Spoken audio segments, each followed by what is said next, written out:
दोस्तों ये हम सभी जानते हैं कि हमारे देश के अंदर जियो, एयरटेल और वोडाफोन के नेटवर्क्स मौजूद हैं। भारत के ज्यादातर लोग फास्ट इंटरनेट सर्विस के लिए इन तीनों ही नेटवर्क्स का यूज करते हैं। ये तो बात है दोस्तों अभी कुछ सालों से मार्केट पर अपनी पकड़ को मजबूत बनाए हुए नेटवर्क्स की, लेकिन उससे पहले BSNL यानी कि भारत संचार निगम लिमिटेड नेटवर्क का यूज होता था।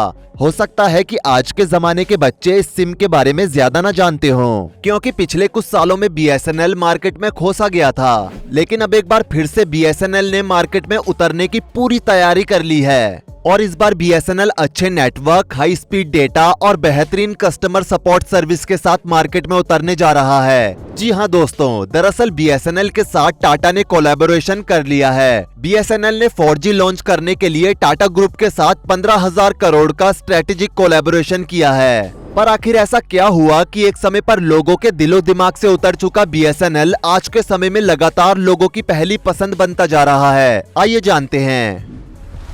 दोस्तों आप सभी को पता होगा कि जब साल 2016 में रिलायंस ने अपना जियो लॉन्च किया था तो उस समय सिम को फ्री बांटा गया था, जिसके चलते लोगों ने बढ़ चढ़कर खुद को Vodafone, Aircel, Telenor, Airtel, idea और डोकोमो जैसे सिम से जियो में स्विच किया था। रिलायंस ने भी अपनी मार्केट बनाने के लिए महीनों तक डेटा, वॉइस और मैसेजेस सब कुछ फ्री में बांटा। उस समय मानो पूरे भारत में जियो ने 4G हाई स्पीड डेटा की क्रांति सी ला दी हो, क्योंकि उस समय तक भारत में जिन भी कंपनीज के सिम मौजूद थे वो सभी काफी ज्यादा महंगा डेटा देते थे, और वो भी 2G और 3G स्पीड में। सस्ती कॉलिंग के लिए, रिचार्ज के लिए साथ में अलग से टैरिफ डलवाना पड़ता था, और SMS का तो भैया पूछो ही मत, एक SMS भेजने के लिए 1 रुपया लगता था। और जब जियो ने शुरुआत में अपना सब कुछ फ्री में बांटा तो सभी लोग जियो में शिफ्ट हो गए, जिसके बाद कई टेलीकॉम कंपनीज कोलैब करके मर्ज हुई, और इसके बाद में जो भी टेलीकॉम कंपनीज भारत में बची उनमें से कई ने तो इंडिया की मार्केट को ही छोड़ दिया, और कुछ कंपनीज ने अपना पूरा कारोबार बंद कर दिया। लेकिन उस समय BSNL ही एकमात्र ऐसी टेलीकॉम कंपनी बची थी जिसने ना ही अपनी सर्विस को बंद किया, ना ही अपना व्यापार बंद किया, और ना ही भारत को छोड़ा। क्योंकि आप में से कुछ लोगों को शायद ही पता होगा कि BSNL भारत सरकार के अंडर में आती है, और यही कारण है कि घाटे में आने के बाद भी ये कंपनी लगातार चलती रही। द इकोनॉमिक टाइम्स की एक रिपोर्ट के अकॉर्डिंग BSNL फाइनेंशियल ईयर 2024 में 5,367 करोड़ रुपए के घाटे में है। अब जब साल 2016 में जियो आया तो उसके बाद बहुत से सिम बंद हुए, उन्हीं में से एक डोकोमो भी था। अगर आप इस सिम के बारे में जानते होंगे तो आपको पता होगा कि इस सिम का पूरा नाम टाटा डोकोमो था, जिसे टाटा टेली सर्विस ऑन करती थी। लेकिन जब साल 2016 में जियो की क्रांति सी आई तो उस समय उस क्रांति में डोकोमो भी सरवाइव नहीं कर पाया, और अक्टूबर 2017 में टाटा को डोकोमो बंद करना पड़ा,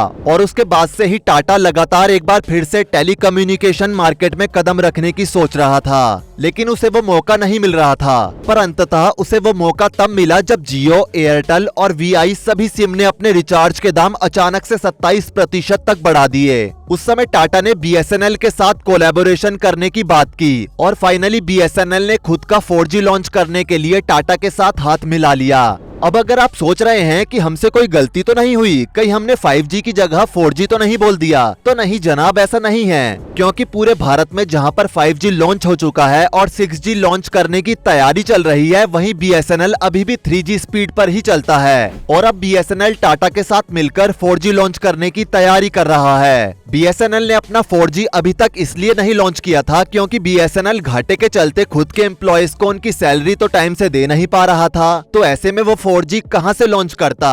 अब अगर हाल फिलहाल की बात करें तो 249 जिस प्राइस पर BSNL 45 दिन की वैलिडिटी दे रहा है, उस प्राइस पर जियो महज 28 दिन की ही वैलिडिटी दे रहा है। जहां जियो नए प्लान्स के आने के बाद 3599 में 1 साल की वैलिडिटी दे रहा है, तो वहीं BSNL महज 1515 में 1 साल की वैलिडिटी दे रहा है। अब आप खुद सोच सकते हैं कि जियो ने अपने नए प्लान्स कितने महंगे कर दिए हैं। और अभी जैसा हमने आपको बताया कि BSNL ने टेक्नोलॉजी को बहुत ही स्लोली अडेप्ट किया है। जब भारत की प्राइवेट टेलीकॉम कंपनीज ने 3G, 4G और 5G तक को लॉन्च कर दिया था, तो उस समय भी BSNL 3G में ही काम करता रहा। ऊपर से BSNL के कस्टमर सपोर्ट स्टाफ को जब भी कोई कॉल करता था तो वो उनसे ऐसे बात करते थे जैसे कि मानो वो कस्टमर्स पर कोई एहसान कर रहे हों। उसका सबसे बड़ा कारण था BSNL का सरकारी होना, क्योंकि उनके पूरे स्टाफ को ये पता था कि वो काम करें या ना करें, काम अच्छा करें या खराब करें, सैलरी तो टाइम पर आ ही जाएगी। वहीं दूसरी तरफ जियो, एयरटेल और वीआई का कस्टमर सपोर्ट स्टाफ लोगों से बहुत ही पोलाइटली बात करता था, जो कि लोगों को अच्छा भी लगता था। लेकिन बीएसएनएल ने अपनी एक चीज नहीं छोड़ी और वो थी गांव देहात तक अपना नेटवर्क खड़ा करना।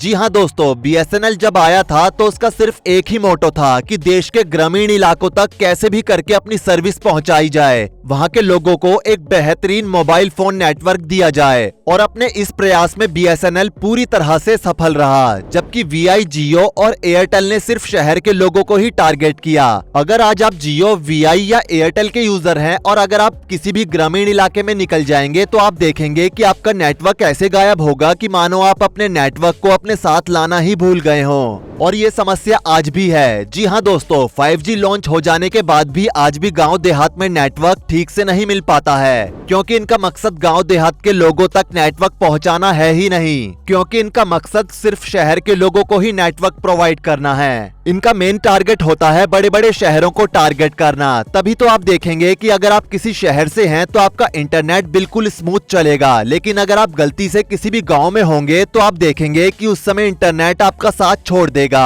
इनका असली मकसद गांव के लोगों तक नेटवर्क पहुंचाना था ही नहीं, क्योंकि बड़ी बड़ी टेलीकॉम कंपनीज के ओनर्स को पता था कि असली पैसा तो शहरी लोगों की जेब में ही मिलेगा। गांव वालों के पास भला क्या ही है। शहर के लोग ज्यादा इंटरनेट का इस्तेमाल करते हैं, गांव के लोग भला क्या ही इंटरनेट का इस्तेमाल करेंगे, क्योंकि गांव में रहने वाला इंसान जिसका पूरा दिन खेती बाड़ी करने में निकल जाता है, वो भला महंगा डेटा पैक रिचार्ज करवाकर उस डेटा का क्या करेगा। वो जब दिन भर मजदूरी करके थक कर घर जाएगा तो थोड़ा बहुत मनोरंजन के लिए डेटा का यूज करेगा, और उसे अपने सगे संबंधियों का हाल खबर लेने के लिए कभी कभी कॉल करनी होती है। इससे ज्यादा भला वो क्या ही करेगा। इसलिए ही भारत की प्राइवेट टेलीकॉम कंपनीज ने ग्रामीण क्षेत्र में अपना फोकस बनाया ही नहीं, और उन्होंने सिर्फ और सिर्फ शहर के लोगों को ही टारगेट किया।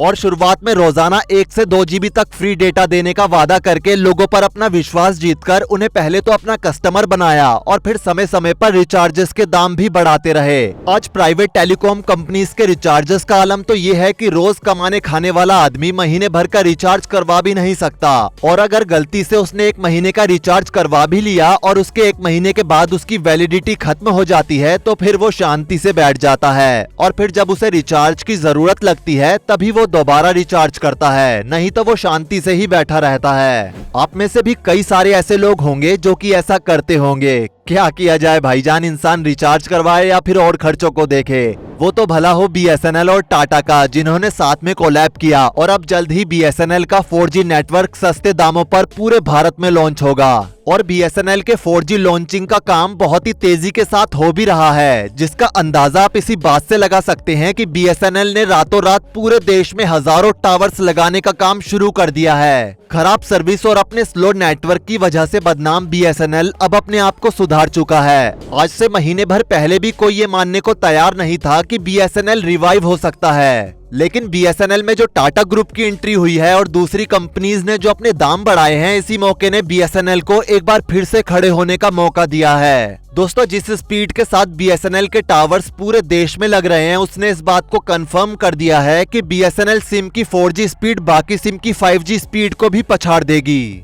वैसे आप कौन से सिम से ये वीडियो देख रहे हैं, नीचे कमेंट सेक्शन में हमें जरूर बताएं। वीडियो को लाइक करें, शेयर करें, और ऐसी ही और वीडियोस के लिए इस चैनल को सब्सक्राइब करके साथ में बेल नोटिफिकेशन को भी ऑल पर सेट कर लें। धन्यवाद।